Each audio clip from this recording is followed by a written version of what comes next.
The primary thrust of conservation for Bongo is protecting the wild population, studying the wild population, empowering the people who have that stewardship, authority, and responsibility in Kenya.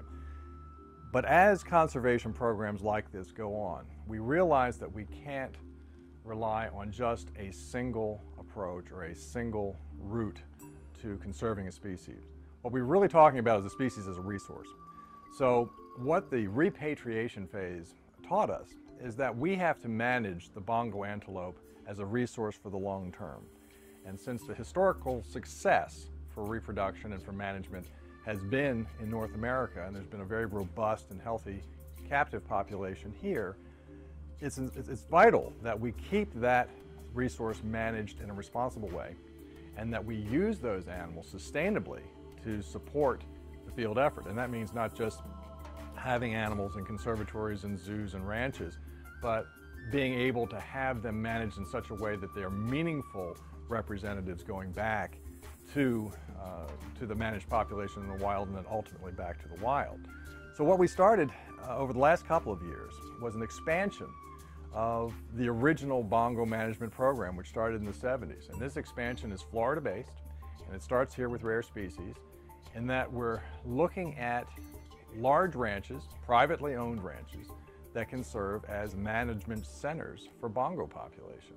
And what we're doing is we're seeding these centers with some of our very best breeding animals, a diversity of ages, and a nice composition of males and females, so that these ranches become propagation centers for Bongo. That's important because ultimately, when we need to send more animals back to Kenya, we want to draw on a hardy group of animals that have a known history, good record keeping, animals that we can trace back to the successes of this program some 20 years ago, and be able to say, okay, these are the animals that are going to do a good job, they're going to perform well, and we know that they're here, they're within reach. It'll be so much more efficient than trying to find animals when you need to move them, rather than knowing that they're nearby. On top of that, is that as a management tool, it's a tremendous vehicle for attracting philanthropic support for the Bongo surveillance program. Because these ranches are high net worth ranches. These are ranches that don't have to make money. They don't have to buy and sell Bongo in order to sustain themselves. We're talking about ranches that exist because of the owner's love of wildlife, and they want to be part of this very exciting program. And that's something that you really can't put specifics on in terms of dollars and cents. It's not a business transaction, it's an intangible. We're talking about people who care enough to invest their property and their teams of people to work on this species and to learn from our experience and to manage this population with us, so that they know they're doing something more than just housing animals. They're actually part of the solution. And it's not a solution that's going to happen in 2 years or 3 years or 5 years. This is an open-ended thing. It's an open-ended equation where they're part of the solution forever. And that's a tremendously exciting thing because it's a fresh opportunity for new players. But it's also exciting for us because it allows us to take so much information and so much experience and to translate that, and then to ultimately use that outreach as a feedback loop back to Kenya, so that they know, the people on the ground know, that look, this is a collective effort. We've got a lot of people working together, and it's a very good thing. We care about your wildlife, you care about your wildlife. It is a world's resource, and it's vital that we put it back in the wild. You know, conservation is about bringing people together.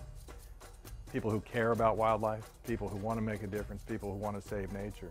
And this evening is a wonderful example of that, where we've got artists from all sorts of media, from fine arts and sculpture and photography and jewelry, donating their efforts and their wonderful talents for this great cause. And you all are here to enjoy their work and take some of it home, but also with the broader purpose of helping out a very, very worthy cause, and that is putting those finances right back into helping nature in a real tangible way. Your money doesn't go towards big salaries, it doesn't go towards indirect costs, it doesn't go towards overhead, it doesn't go towards marketing, it goes to making a difference with animals every day. And when you see how many of these animals have been lost over the years and how much habitat's been lost, And the Kenyan people are just desperate to have it come back. They really care. But it's a very difficult situation. You've got a poor country, you've got a lot of people, you've got pressures on the environment, and in order for this one animal to get that kind of attention, it takes a lot of work. But the bottom line is the world should care, and we should have done a much better job than, and I'm talking about we in the U.S. as the funders for conservation. I'm talking about the NGOs and the agencies that have been responsible for Africa conservation for decades. We all should have been doing a much better job to keep it from getting as desperate as it is. We should do better, we can do better, and we're going to do better. It's not over yet. At least they're not extinct in the wild. If that were the case, we'd have a real mess on our hands, because it's very hard to put something back when you've lost it. It's much easier to manage it while it's still there, give it a chance while it's still there. And the perfect answer is that, if the wild population came back on its own, and we never had to reintroduce an animal from a captive situation, that would be the best outcome. I don't think that's likely. I think we're going to be reintroducing animals sustainably for many, many years, because the wild population is going to need a boost. It's not going to be able to come back on its own. And that's why we're doing this.